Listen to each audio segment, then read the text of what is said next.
allowed to talk about that? Yeah, absolutely. Okay, here we go then. Am I allowed to talk about the process? I said it out loud?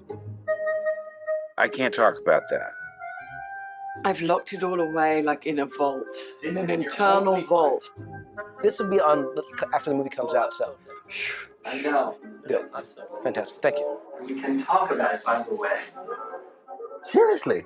And then when I do all the interviews, don't say anything then.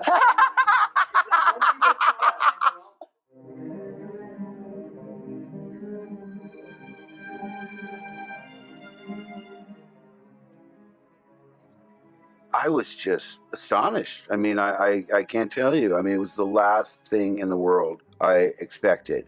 Part of me thought, oh my God, no, it's just a terrible idea. I had a beginning, a middle, and an end, and I can't really see anything that I could add to it.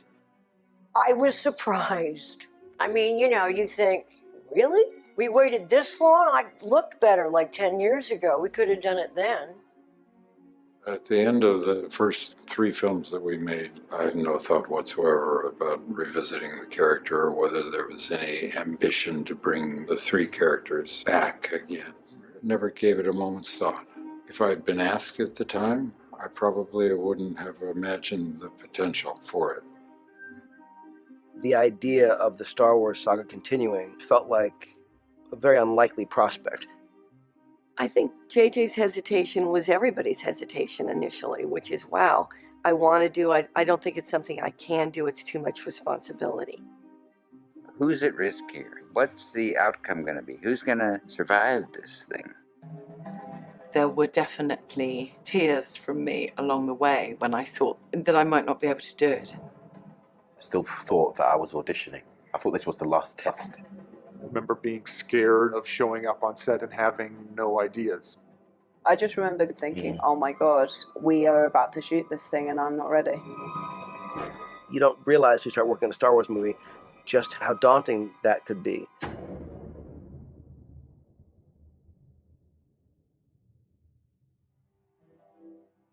Obviously, I've been talking about retiring for several years now, where I'm not in the film business anymore. I don't have to run a corporation.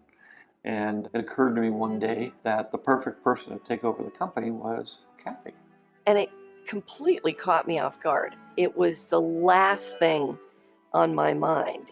And I almost instantly said yes. I just thought, what an incredible opportunity to step into this amazing world that George has created. But I felt that I really wanted to put the company somewhere which would protect it. When I first made Star Wars, everybody in Hollywood said, well, this is a movie Disney should have made. There's a lot of strength that is gained by this. You know, there's lots and lots of opportunities at Disney that we wouldn't have at any other studio. When the Walt Disney Company bought Lucasfilm, they very much wanted to have a movie by 2015. So the most important thing was to start to pull together the incredible talent for the film, and starting with someone like J.J. Abrams. First of all, great news in that we have a director, as of about an hour ago, which seems to have hit the press already, which is J.J. Abrams.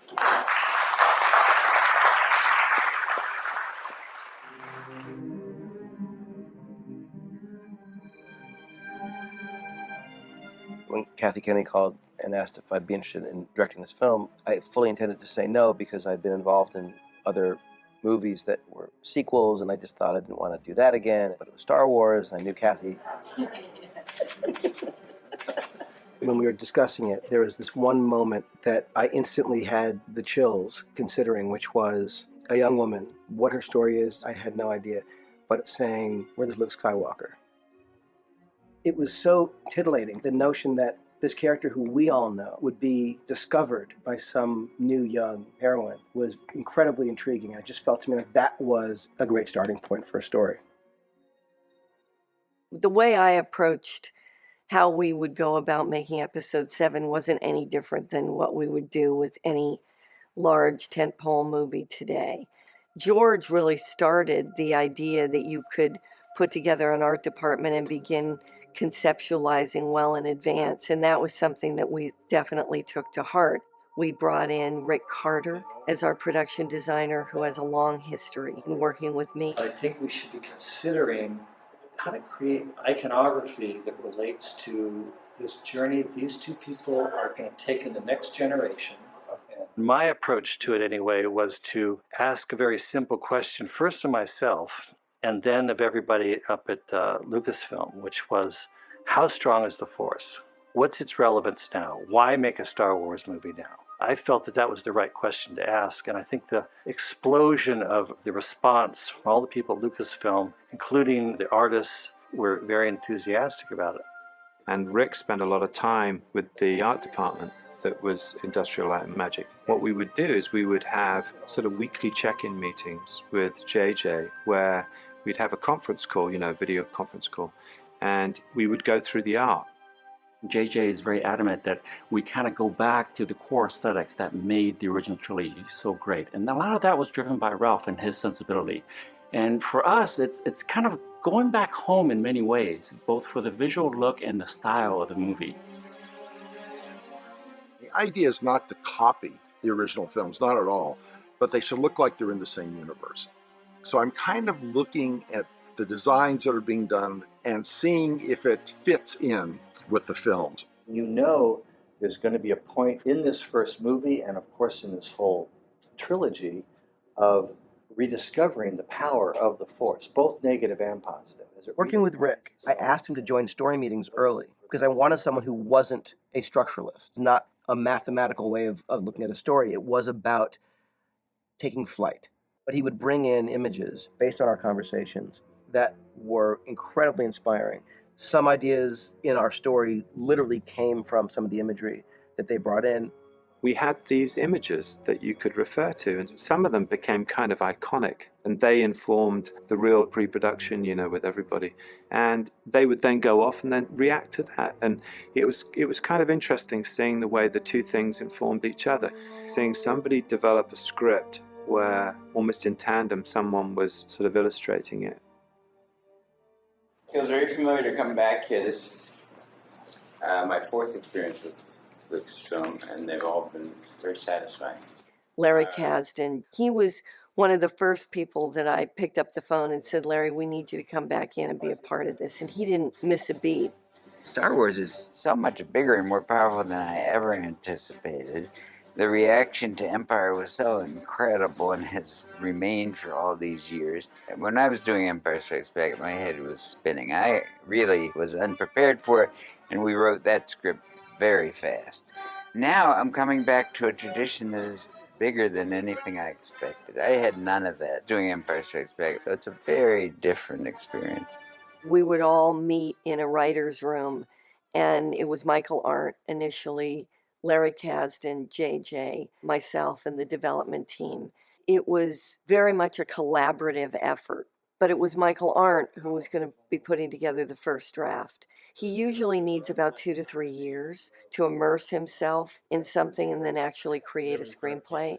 And we hoped and thought that this would maybe be one of those that would go a little bit faster, but it didn't. So when we had to make the transition to Larry Kasdan and to JJ, it actually went pretty smoothly.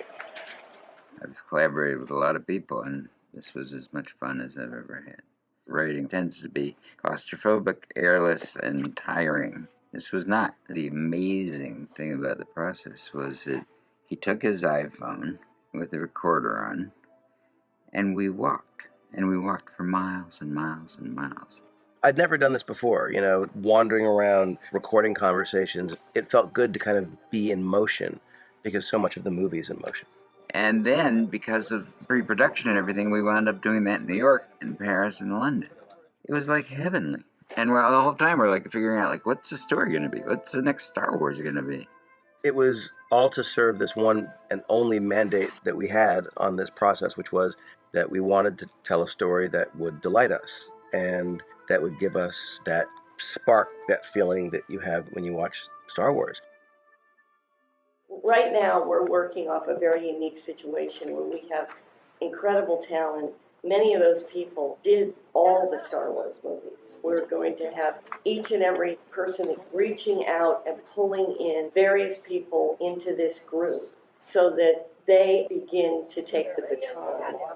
Because I'm one of the only people around that worked on those original films, I have a role in the show, which is sort of like some sort of past legacy hand or honor or something.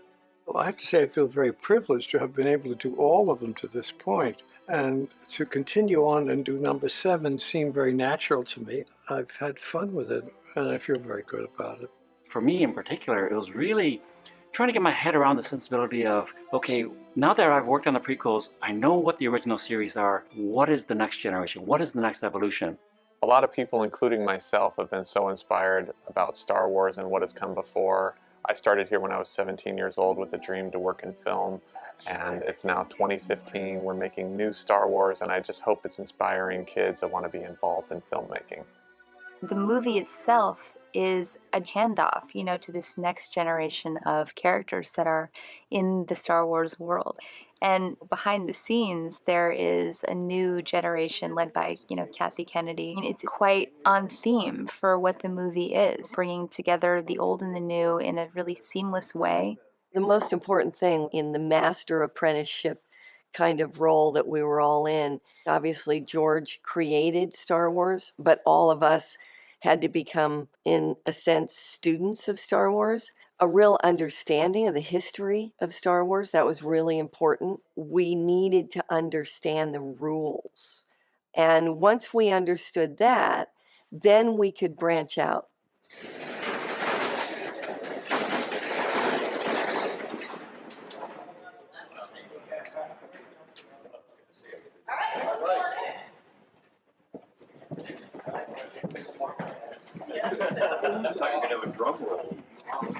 Yeah, where's our music?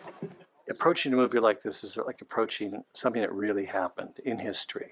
It's a long time ago, far, far away, but it really happened. So there's an archive, there's a place to go where you can actually see what happened. So you can see the world that Ralph McQuarrie created, all the people that actually were instrumental in visualizing what this galaxy could look like.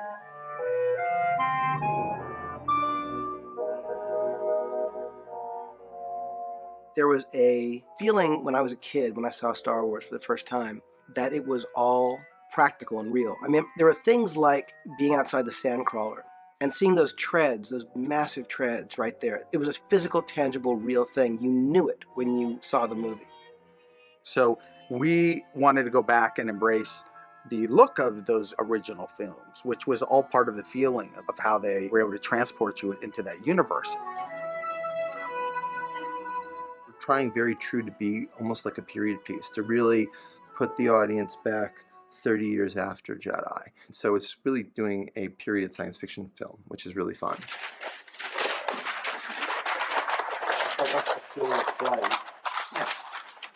I was lucky enough on Empire Strikes Back to do some work experience within the art department. My father was the art director. In fact, in this book, there we are, this is the a reproduction of the drawing that my father did for the Snowspeeder on Empire Strikes Back.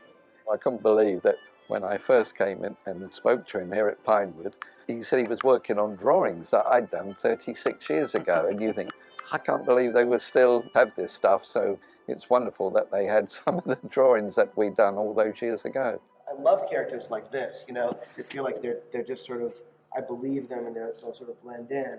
JJ sort of threw a creative challenge to us. In some films in the past, you would get a build list and you would say, I've got to build this, this, this, and this. I think for JJ, the first priority is let's shoot it practically. But we kind of had to earn our stars, so you had to get that character to a point that he was worthy of going on the screen. The progress is happening, and I know that it might feel a little bit like wheel spinning stuff, but like the more you guys are inspired by ideas, I'm telling you that there will be value in other places in the movie, so it is very helpful. He never really said that he would use anything. That anything that you make, it's not a ticket to appear in the film. It was that we would show something to JJ and we would impress him enough for him to say, I can use that. Keep coming, keep coming. And so the interaction of those physical things actually creates something that's not artificial seeming. It doesn't seem arbitrary.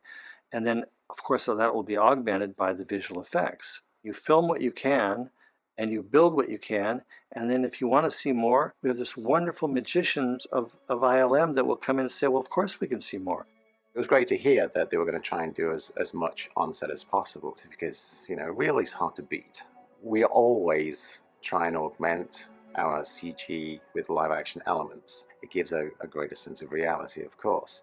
We've been used to being asked to do more and more and use our technology to the fullest. So you have to take a step back and think, how am I going to use technology in a way that is actually going to have it feel like a film from, 1977? What was important to us was to capture again that feeling, that authenticity that we're looking for. We've got so many different tools that can contribute to that feeling cinematically. And obviously working with ILM has been a huge, huge benefit. I think the interesting thing about Star Wars and the kind of storytelling it is it's a story that allows you to participate. There are things that are relevant, things you're identifying with. Certainly for all young kids when the movie came out, they either wanted to be Luke Skywalker or they saw themselves as Han Solo. And I think that was a part of our challenge, was how are we going to bring new characters into this series that had that same kind of power. And I think we have. I mean, I think one of the great things is we have a female lead. What we were looking for was someone new. And this character needed to be vulnerable and tough, sweet and terrified. And to find someone that no one knew who could do all these things took a lot of looking. You always feel like you're going to run out of time. And you're like, But our casting directors, Nina Gold, April Webster, and Alyssa Weisberg, just did an incredible amount of work. And we were very lucky to find some great people, but the truth is, it wasn't until we found Daisy that we just felt like she was capable of doing all of these things this character required. Where am I? You're my guest. When we brought her in, I asked her to do this one scene, sort of this torture scene, very sort of intense, and she just blew my mind. She's reaching this depth of struggle, and tears were streaming down her face. I thought, this is unbelievable. And I asked her to stop, gave her a couple of adjustments, do it again, and she did it again, and I thought, oh my God. I guarantee he would have disappointed you. Get out of my head. The decision to have Finn be a deserting stormtrooper was one of the biggest that we made. I thought it would be incredible if we pulled our hero from the ranks of what has been essentially faceless, indistinguishable automatons who no one ever gave any attention to, really. That someone had to be inside there. John Boyega was one of the biggest Star Wars fans among the cast, and he auditioned, I think, 9 times. Do you know how to fly a TIE fighter? I can fly anything. Why are you doing this? Because it's the right thing to do. You need a pilot. I need a pilot. There he was, proof that just because you keep getting called back and it feels like it might not ever happen, it actually can. Yes, keep it in there. The conversation was kind of JJ like really explaining to me how things would change and if I felt supported and what have you. And he wanted to know about my background because we hadn't really talked about my family. He asked me whether I was ready, and he was like, do you realize how much of a big responsibility this is? And walk forward, please. He said to me, are you sure you want this? And I was like, if you believe in me, then I think I'm okay with that because I think you're pretty cool and pretty good at what you do. He goes, well, you're the new star of Star Wars. And then everything stopped. You know when like you're waiting for something and then the words actually come and you're like, okay. He just said, I'm the new star of Star Wars. And he was like, no, don't react. Breathe. JJ said you can tell your parents. So I got in and my sister and my mum were there and I was like, I got Star Wars. And then it was like, oh my God. So yeah, but I couldn't sleep that night at all. It was really, really hard just going through normal life without saying I was cast in Star Wars. But yeah, that is the story of how it happened. For those of us that have been working on this now for almost 2 years, it's incredible to realize that we're at this point right now. We had a cast read through just before we started shooting. It was really moving. Carrie and Harrison and Mark, I don't think any of them ever imagined that they would be shooting any more of these movies ever again. I can't say that I didn't have some reservation about it. It wasn't hard to convince me. It's just that I had not imagined the circumstance. I was very nervous. It was trippy to have Harrison and Mark and myself in a room together doing this again. This was going to be the first gathering of this original cast, new cast, but the most important thing was to hear it and actually experience what is it like to get it on its feet in a read-through. We'd never done that before. A long time ago in a galaxy far, far away, Star Wars Episode 7. At the last minute, I was asked to read the actual script. Usually the director does that, but in this case, he said he wanted to be able to observe, and would I do that? The Falcon and the surviving X-Wings roar past camera toward a planet with green flora and a copper sea. This is Dakar. The ship's descending among massive mushroom-shaped trees. That moment when we all sat in a circle and we saw all these faces, you couldn't believe what you were seeing. The young people and the veterans, this was a moment that will never be forgotten. Hold on Luke Skywalker's incredible face, amazed and conflicted at what he sees as our music builds, the promise of an adventure just beginning. The end.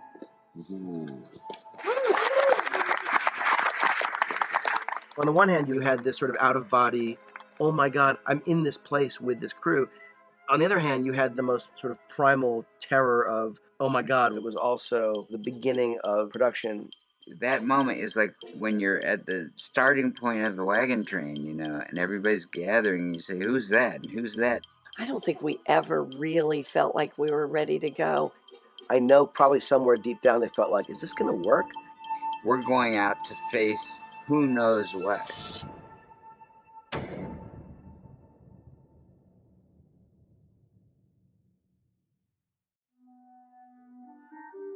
The weekend before the day we started shooting, I actually had a parents' weekend at our oldest son's school, and that was in Hawaii.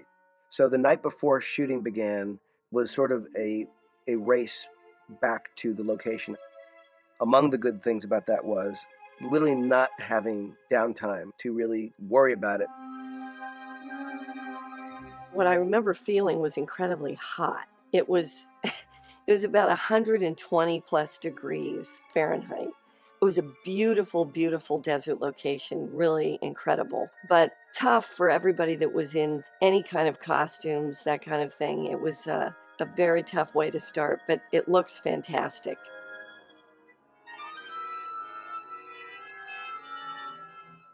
First day. Sandy, it's hot, but it's absolutely amazing. We walk to set.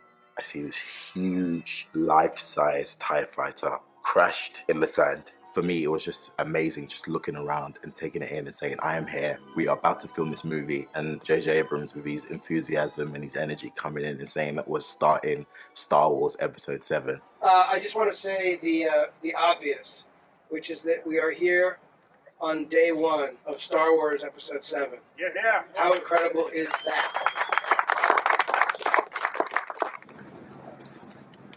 You don't need anything. Go. You don't need anything. You need a bag. Go. You are. Where is your helmet? Okay, very good. You can go. You're wonderful. Let's get your deep background. Excellent.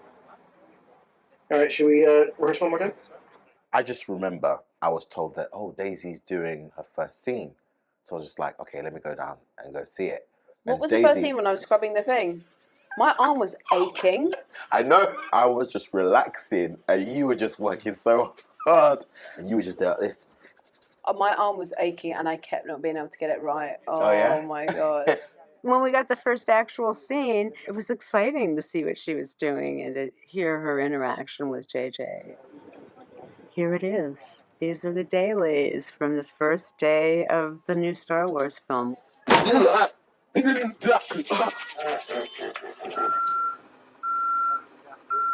This is where Daisy's character lives, and we're getting ready to shoot her outside of her AT-AT home. We've built as much of it as we can afford. And we have a lot to get in the little time we have at dusk. So we just look. If you can put it on because it sort of like makes you feel good, you sort of like in a weird way relate to what the rebellion did. When you put it on, it feels like you settle in more almost.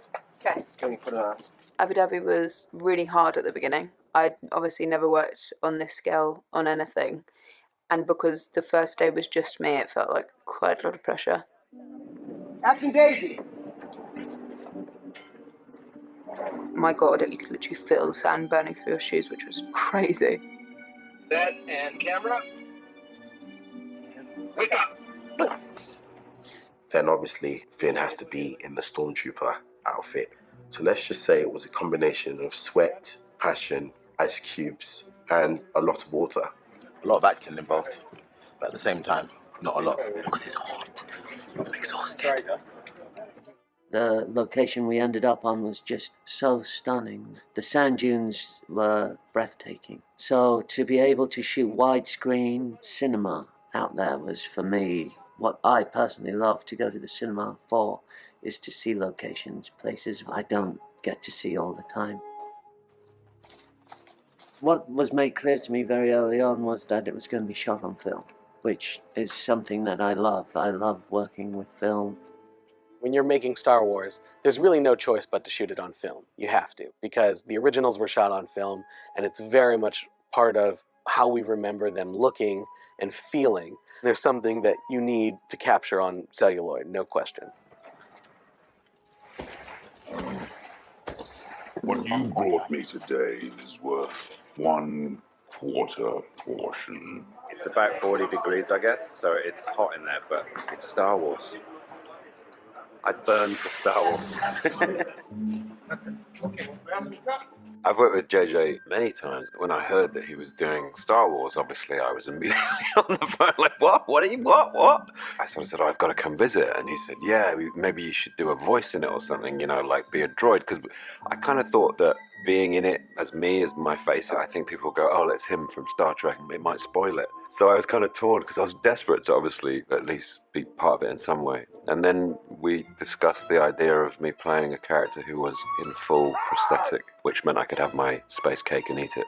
That's mine!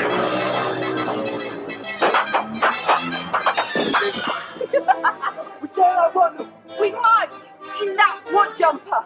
In Abu Dhabi, it was more cardio than anything else. And so a few weeks before the Abu Dhabi shoot, we were on the treadmill doing interval running. And what that did was just copied what happens on set. We would run super fast. We'd be running with the camera, a 20-second take. We'd breathe for a bit and JJ would be like, let's go again.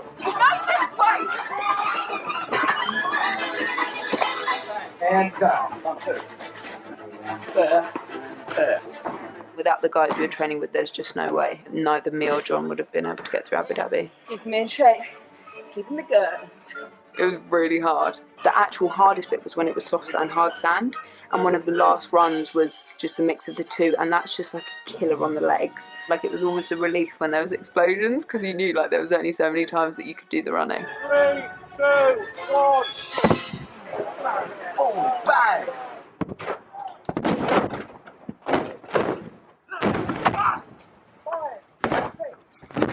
We go set, good energy, background action, and action BB-8.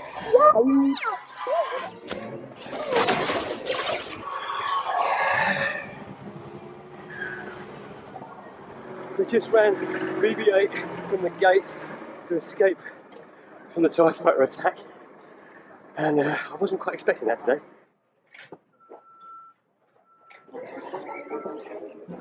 It was very conscious on our part that there would be a new droid who's a major part of the story, and he's funny and sweet.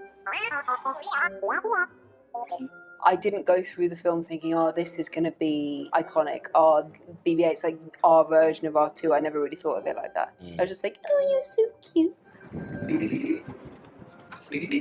And as you're walking, you want to kind of glance at him, sort of slightly annoyed that he's convinced you to take him. He was the first character I had real scenes with, and I was nervous because it's not a human being. But because of the puppeteers, he comes alive. Dave's doing the head, and Brian's doing the LEDs on the body, and I've got the drive system on it. This version of BB-8 is the puppet version, and he is fundamentally a rod puppet, and I have control of him here. I can just do the gross body movement on the ball. And this has been the model we've used most of all, as you get a really instant and organic performance with it. What about the droid? What about him? I asked JJ if I could have a bit more with BB-8 because I think it's such a nice bond, it's such a nice relationship. He's this talisman, I guess, that is the first constant that Ray has ever had. You're welcome. First, I thank you so much. You've been spectacular. It's been the most fun, the greatest adventure. I cannot believe that we've done the shoot here in Abu Dhabi. We can't thank you enough. We love you forever. Thank you, thank you, thank you. We'll see you next time. Thanks. Slate one, take one. We're actually in Pinewood Studios, and this is one of the stages that we shot on. One of many, actually. Okay, cut it. In large part, this is the home of Star Wars because so many of the movies were made in England. It's pretty great. Returning to the UK and setting ourselves up at Pinewood and working with these crews and working with generations of people who go back to the early days of Star Wars. The crews were not only amazing, but a lot of the crews had parents who had worked on the originals, so it really felt like a homecoming. Working at Pinewood was another incredible experience in this. This was a studio where some of the great movies of all time were shot. This is the studio where the James Bond films are made. You can't help but have reverence for the actual studio. We have pretty much every large stage at Pinewood, and we filled them up, and we'll fill them up several times on this movie, switching them around to other sets. You have a massive amount of construction and office and warehouse space here as well. We have both back lots that have big builds on, and we've been here for a long time. We've started building months in advance of filming.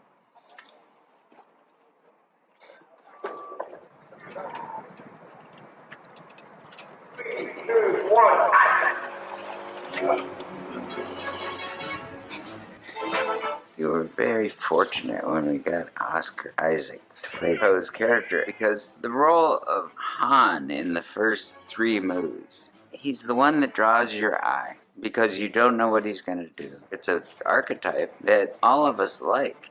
We wanted someone like that to be in this group.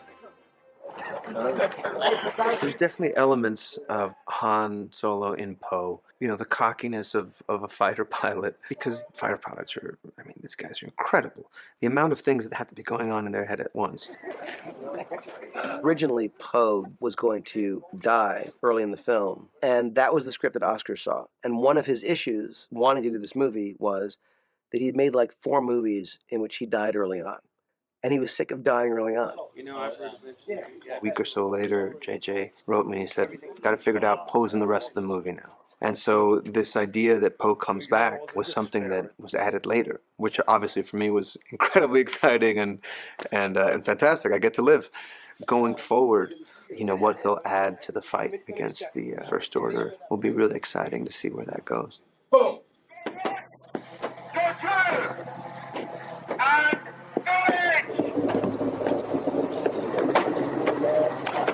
Stormtroopers are formidable now. They have all sorts of new weaponry, they have a new way of fighting, and they're vicious and quite scary. When you see them on the set running out of those transport vehicles, it's frightening. I'm the Crown second AD on the movie, and when I heard that JJ was interested in getting some girls into Stormtroopers costumes, I was like, well, I'm kind of tall, I'll give that a go. Moving your arms is not too bad, and moving your legs, it's okay. I guess I can start to feel like on my back a little bit of weight on. Some of the boys like said a rucksack. Yeah, like a heavy rucksack going on.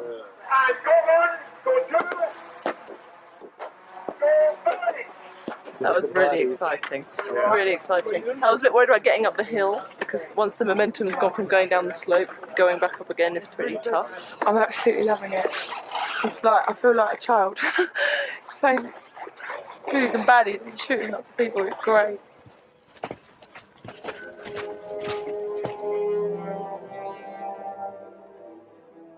Captain Phasma is the first female Star Wars villain. I find it very heartening that a franchise like Star Wars, it makes it a progressive character, makes it a modern character, a new relationship with a female character, which isn't about her being sexualized. It's about us responding to the choices that she makes. This just rests on the shoulder, so this just... I was talking to Michael Kaplan, who I've idolized since I watched Blade Runner, about how he came to the design of Captain Phasma. They did these beautiful illustrations of Kylo Ren in silver. JJ said, I don't see Kylo Ren that way, but I love the idea. Weeks went by and Kathy came in and she said, what is that? Pointing at the knight in shining armor. She said, that's amazing. She said, that has to be in the movie. So that's how Captain Phasma came to be.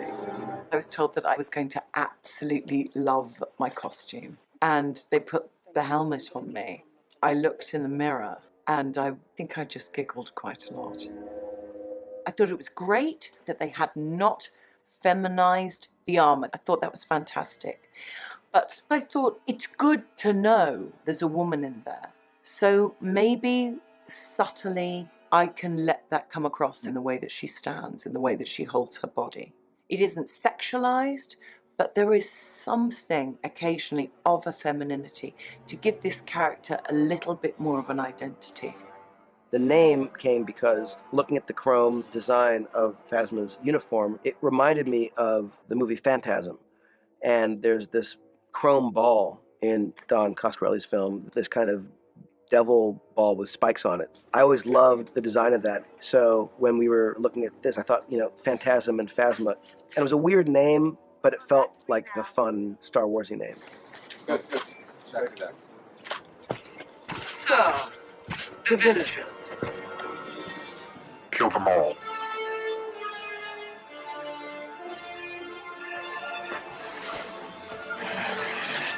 People want to tell you what your character is, and they have such a vocabulary for those movies. Everyone likes to tell you you're a villain. I don't think villains think of themselves as villains. I think they probably really think of it as more being right, that they feel justified, and I think that makes somebody even more dangerous.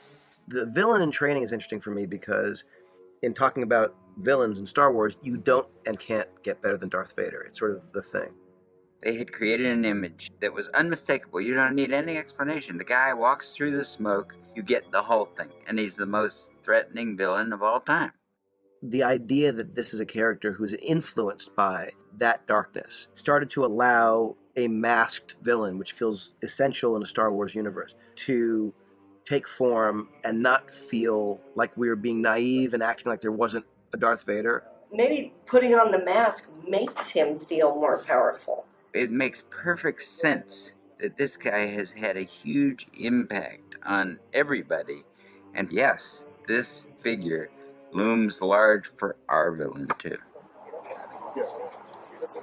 There's so many nods to Vader and how you first meet him, and I think JJ was after something more youthful and unpredictable, and someone who isn't polished. And even in his lightsaber, it's not quite finished, and his uniform is not quite perfect.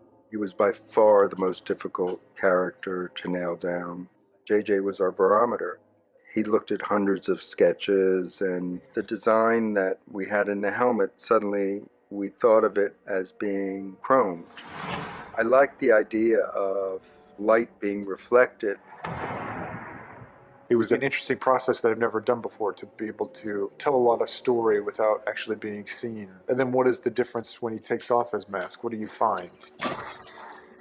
Instead of this menacing figure that you're used to, or someone that's kind of more mustache twirly and obvious, there was actually someone more human. JJ always wanted him to have a cape and a hood. I had it patterned so that there would be a lot of movement when he was fighting. There's chips taken out of it. It's not perfect. It's less manicured, that costume. Putting it on, it was such an event. I was so pissed by the time we were ready to start shooting that I felt totally ready.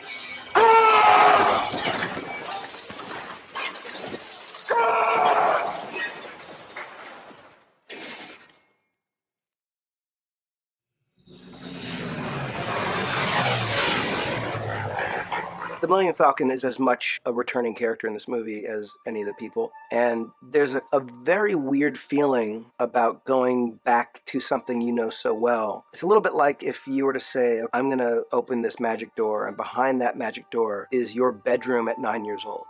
That kind of a feeling of it's yours and you know it. And so when you go back to it, it can't not look the way you remember it. It has to be what you know.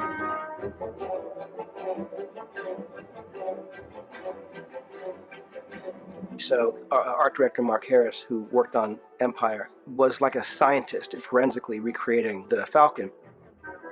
Mark Harris went through every known photograph of the Falcon. We studied that, every nut and bolt. I mean, it's what you dream of as a kid, to play with stuff like that. I love building, and to make something like that. Every day I come to work smiling. And it was made in waves. We had to make it piece by piece by piece so we knew it would all work. And the last piece to be made, believe it or not, was actually the curved sofa, which we took a long time to actually get that right, even down to the texture. There were benchmarks for everybody. When we hit those moments in this story that were a huge recall to what the Star Wars series has meant to everybody, I think probably one of the most memorable moments was when we were shooting on the Millennium Falcon. To be on a stage where you're actually seeing the Millennium Falcon that feels sort of dreamlike, it brought some people to tears, literally.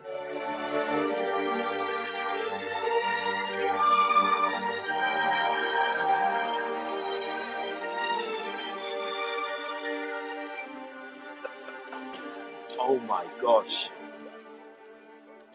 I'm literally shaking. Like, this is insane. I told you were in Star Wars. I just remember running up the ramp, just giggling. I went through that whole place, messing it all up. And all the props people and the guys on set were just kind of like, okay, can you control him? Because I started running, I went to the cockpit. You know, that little ball thing, the Jedi training ball. I got that out, I started rolling that around. Oh, it was so fun. So I walked onto that set, completely overwhelming. I really am at 6s and 7s, to say the least. And then they introduced me to Harrison Ford. I had nothing to say. I'm getting horrible deja vu. I feel I should play chess. Now be careful now, too. Taking on the redux of the chess set, the idea that I pitched to JJ was that we pick up the chess set where we left off. And we pretty much go back to that frame where the little guy is getting back up and the big guy is coming to grab him again, and the little guy like bang, bonks him. It felt like coming full circle again. He just stepped back into 1977. My favorite personal story, I was shopping at a random department store, and sure enough, who do I run into? Was Harrison Ford. I tapped him on the shoulder, I said, Mr. Ford, I said, my name's Darren, I'm one of the production designers on Star Wars. I'm actually building the Millennium Falcon right now. And he goes, the toggle switches. And I go, toggle switches? He goes, when we built it the first time, none of the toggle switches had any springs in them. It bought broken switches because they were much cheaper. So if you stood there long enough, the switch, which was in this position, and you moved to this position, would slowly come down behind you while you were standing there, because there was no spring in it. No budget for springs. Good. And then I was here. Can you put the springs in the switches this time? He says, yeah, boss, we got the budget for that. As cool as it is, and as beautifully done as it is, you very quickly realize the scene is not going to be good just because it's there. The story has to be working for that very cool location to not feel squandered. And so it was really important with Han Solo to be introduced in a way that felt worthy of these sets that were being built. And also, well, I want the fans to feel like we're doing this right from the beginning, and is this going to serve them?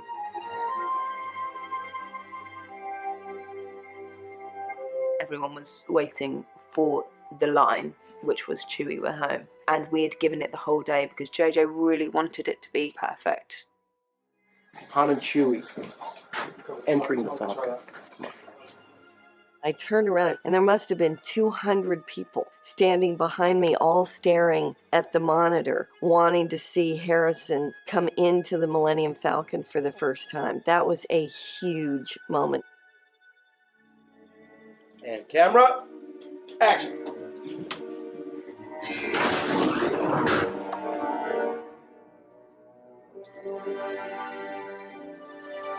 Chewie, we're home.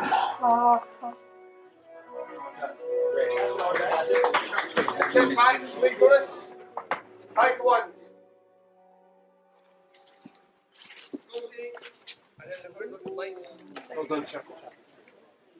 Dear Peter is present on the set, offering his invaluable experience and advice, and it was great to have him there. Getting back to the old days, the old ways of doing things. It's great.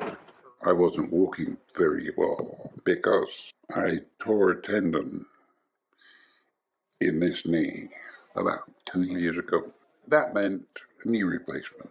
Because Peter's knees are not good. For many of the scenes, Jonas, who was a kind of stunt Chewie, is in the role.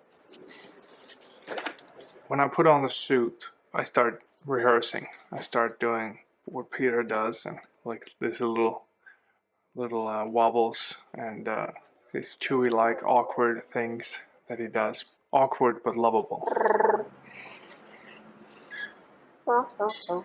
I have had words with him about what Chewie does and what he doesn't do, and being relatively the same height does help.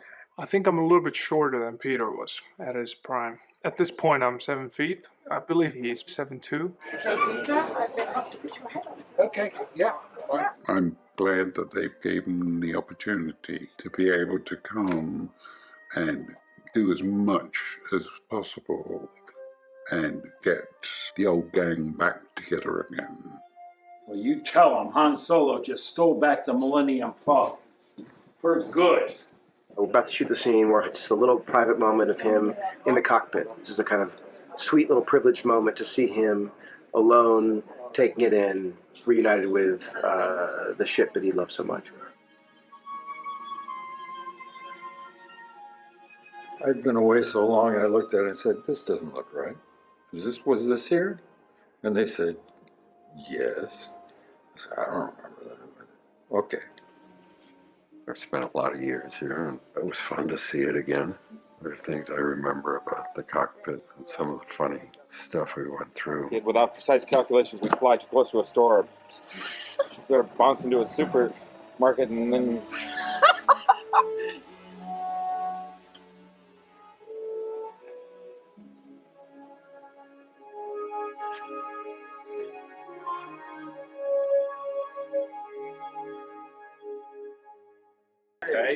And after a beat of stopping and looking, we'll cue the music again, and you'll start playing the music again.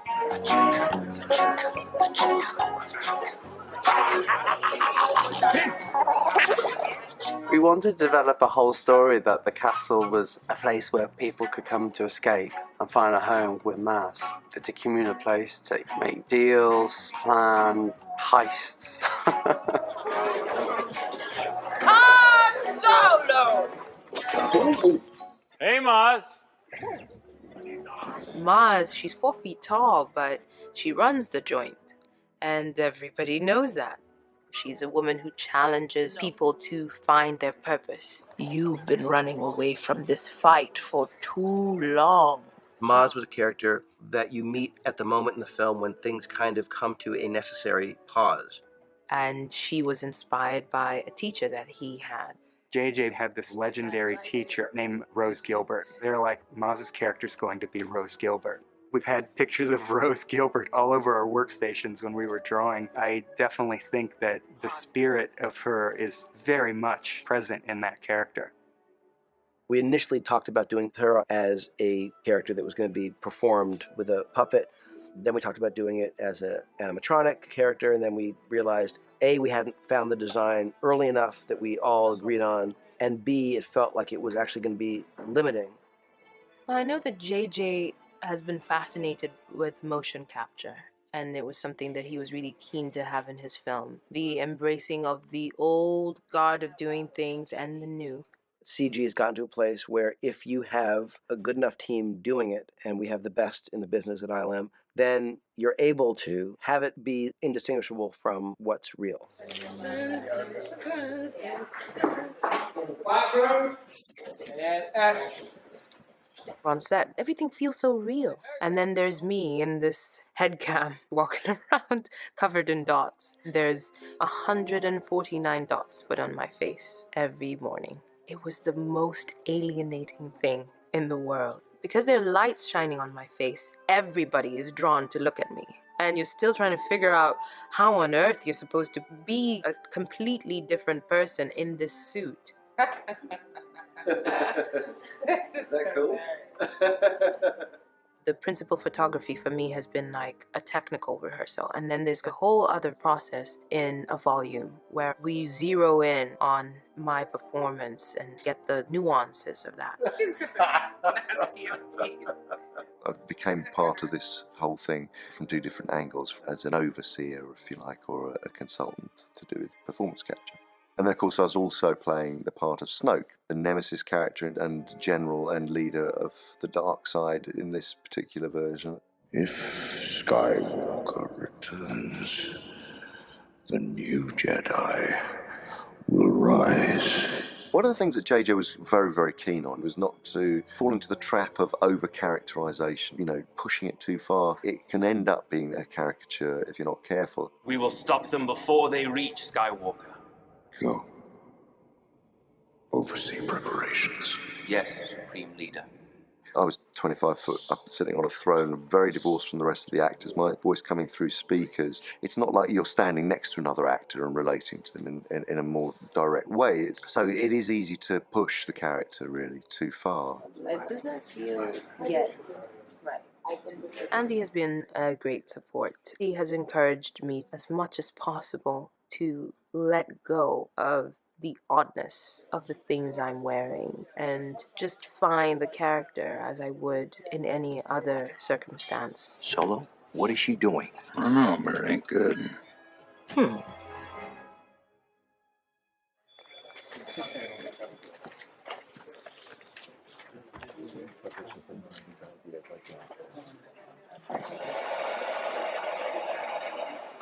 So we're on E stage, which is the resistance base, and it is one of the first sets that we actually designed, and originally was conceived when there was more of a jungle up above.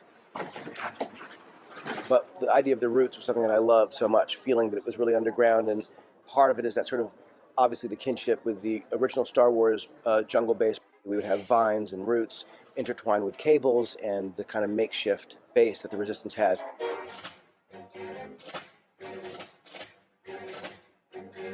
So at the very beginning of this, you say it's a Death Star, and then you say, wish that were the case, maybe 4 feet above the center of the table, that expands to a big sphere that would basically be the diameter of the circle.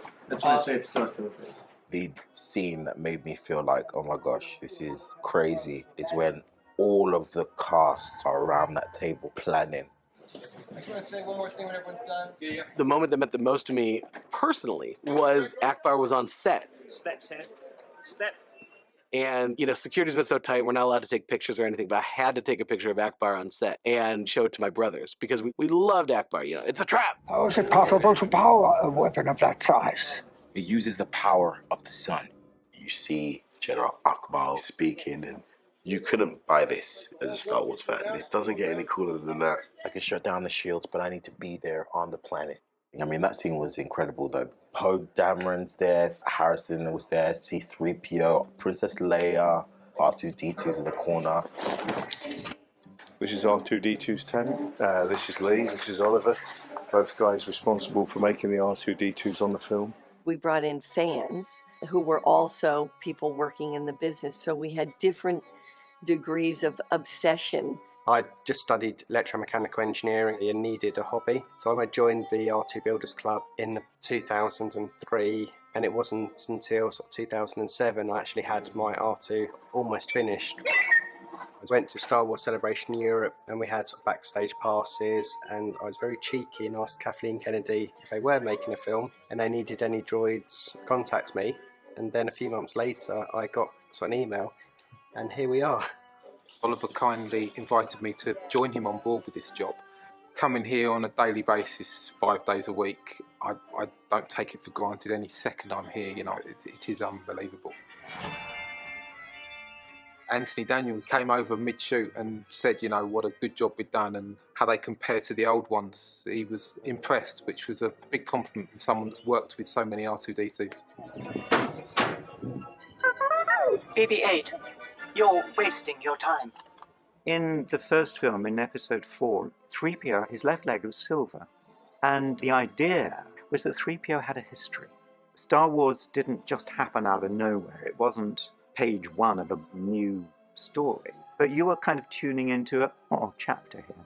Move forward, and JJ takes that idea several notches higher.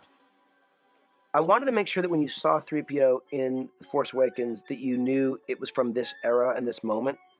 I wanted to mark him in a way. 3PO, he has a red arm. Because something's happened to him in the last 30 years. The rebels have had all sorts of dramas, and one of his was clearly losing a limb. And then, oh, hey, here's one. It's not the right color, but we'll spray it later. And the idea was he's been burdened with this damn red appendage, and by the end of the movie, he's gotten his arm back. You know, he's got his proper arm reinstalled. The story as to how he got his red arm is actually going to be in a comic book that they're doing as a separate piece.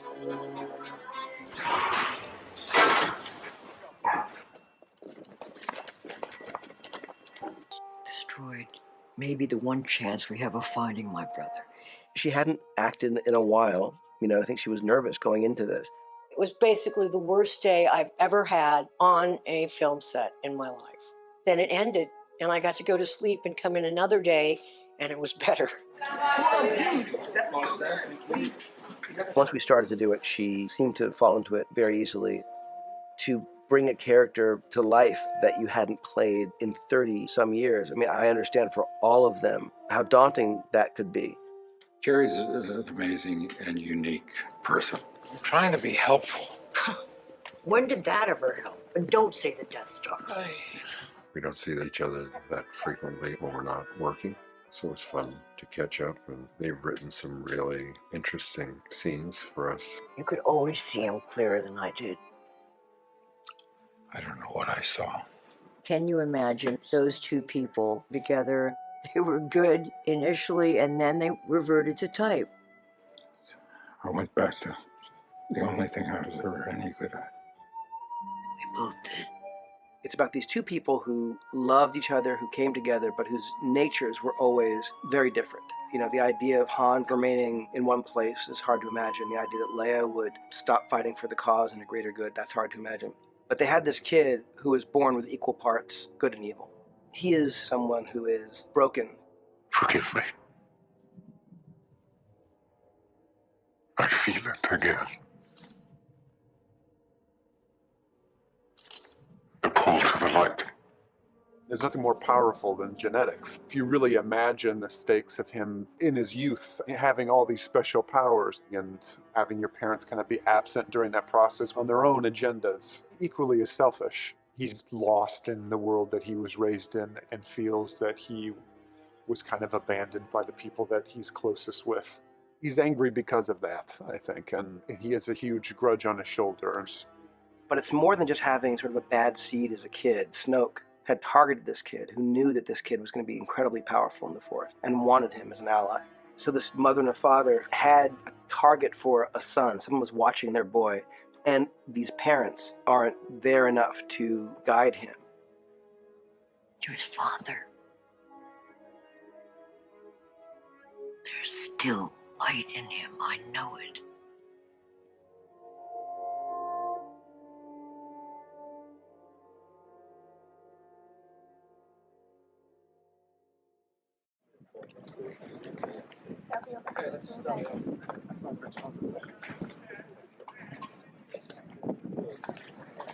Ready, Captain.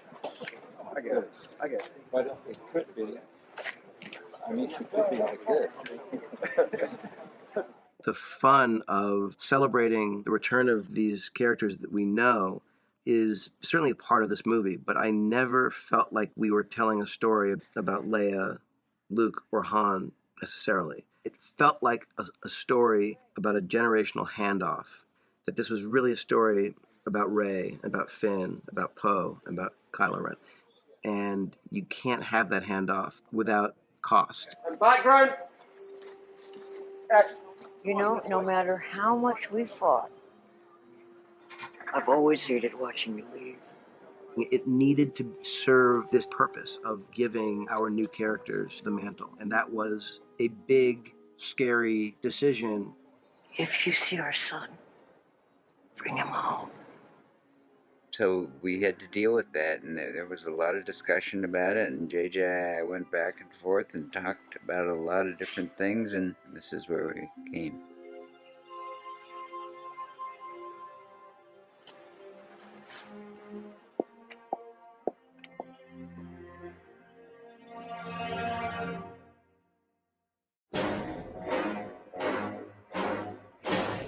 It was the scene that I think that terrified me the most. And yet it was an absolutely critical part of the story, and mostly perhaps for the villain of the piece. His destiny is resolved in a powerful and effective way. Boom. Right, and you go over there, and then 3, 2, 1, 2, and that's yours. I remember a specific time walking on set with Harrison and him saying, look what we get to do. For me, that was like an amazing moment because he's someone who's accomplished so much. He's just as in awe of the process and feels so lucky to be involved in it. It's a very inspiring thing. Bang. Bang. I enjoyed playing the character in the first. I enjoyed playing the character in the second. By the time we got to the third, I thought there was possibly no useful purpose for this character except as a human sacrifice.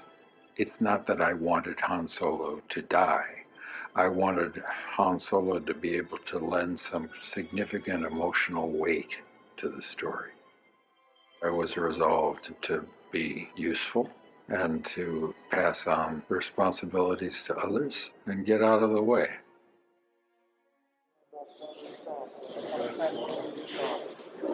I would like, when you say you have the detonator, you should, Jonas should hold that thing up. Yeah, make sure it's like that. We spent a lot of time keeping as few people as possible on the set, and it's a serious scene. It was emotional. It was emotional for the actors, both Harrison and Adam Driver. I wanted to avoid that scene as much as possible, and then it was also very excited to do it, but to go to that place, what it brought up in myself was a lot. And action!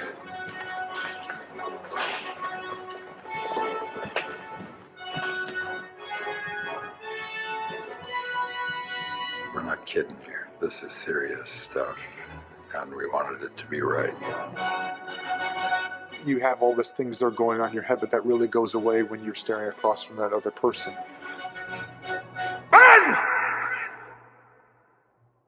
The unique and very deeply emotional and troubling way in which Han Solo meets his fate, I thought gives incredible opportunity and helps realize the full potential of the character that Adam Driver plays.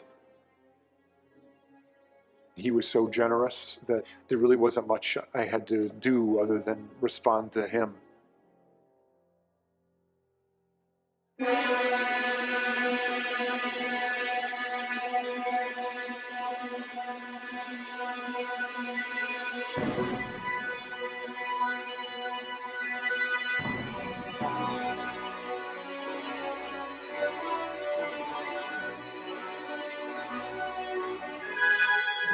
I don't even want to think how people are going to react to that. It was a necessary component. This is not just the Force Awakens in a young woman. This is the dark side of the Force awakening in the villain.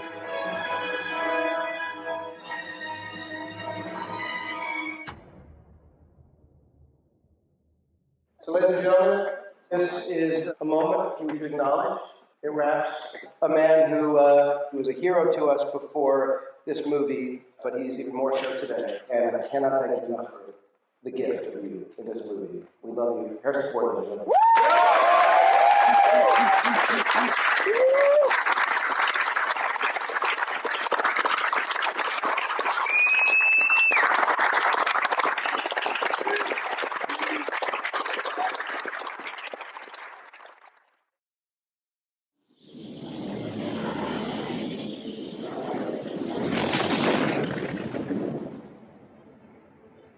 Luke Skywalker was for me always the way into Star Wars. This movie was always very much about getting to him. If you imagine a place where the Jedi Order could have actually first emerged, that's what led me to Skellig Island at the end of this movie. Because this is a place that emerged in 600 AD as a Christian retreat from the world.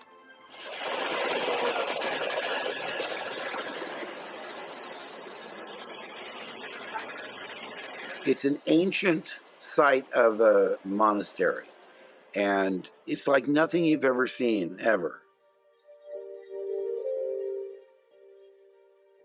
And only 50 people could go onto the island. It was a very small island. And there were 600 and some steps to the top. And everything had to be brought up, by hand. Once you get up there, boy, it's so beautiful and so magical. There was a point where I was as off to myself as you could be, and I was sort of far down the path and the ocean beyond, and this feeling came over me that hadn't happened since Tunisia on the very first one, because I was there out in the desert and I had this really strong feeling that I was in another worldly place, because you really felt I'm there.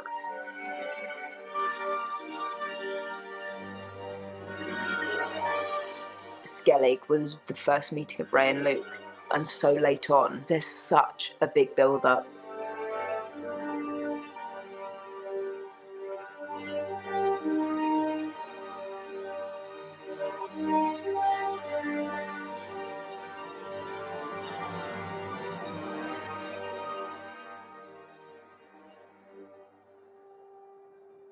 There's a real ambiguity as to what his reaction is. I think he has great reservations. He's really conflicted. Who knows? We'll have to wait and see.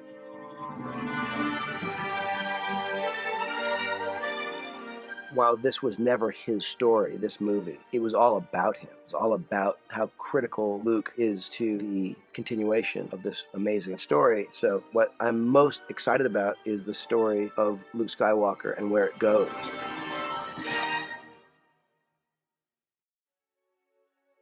I think for many people, a marker is Star Wars. I know it's a film, but actually it means much more than that. For me, Star Wars seemed like a kind of universe that might accept me. There might be a place for me in that universe.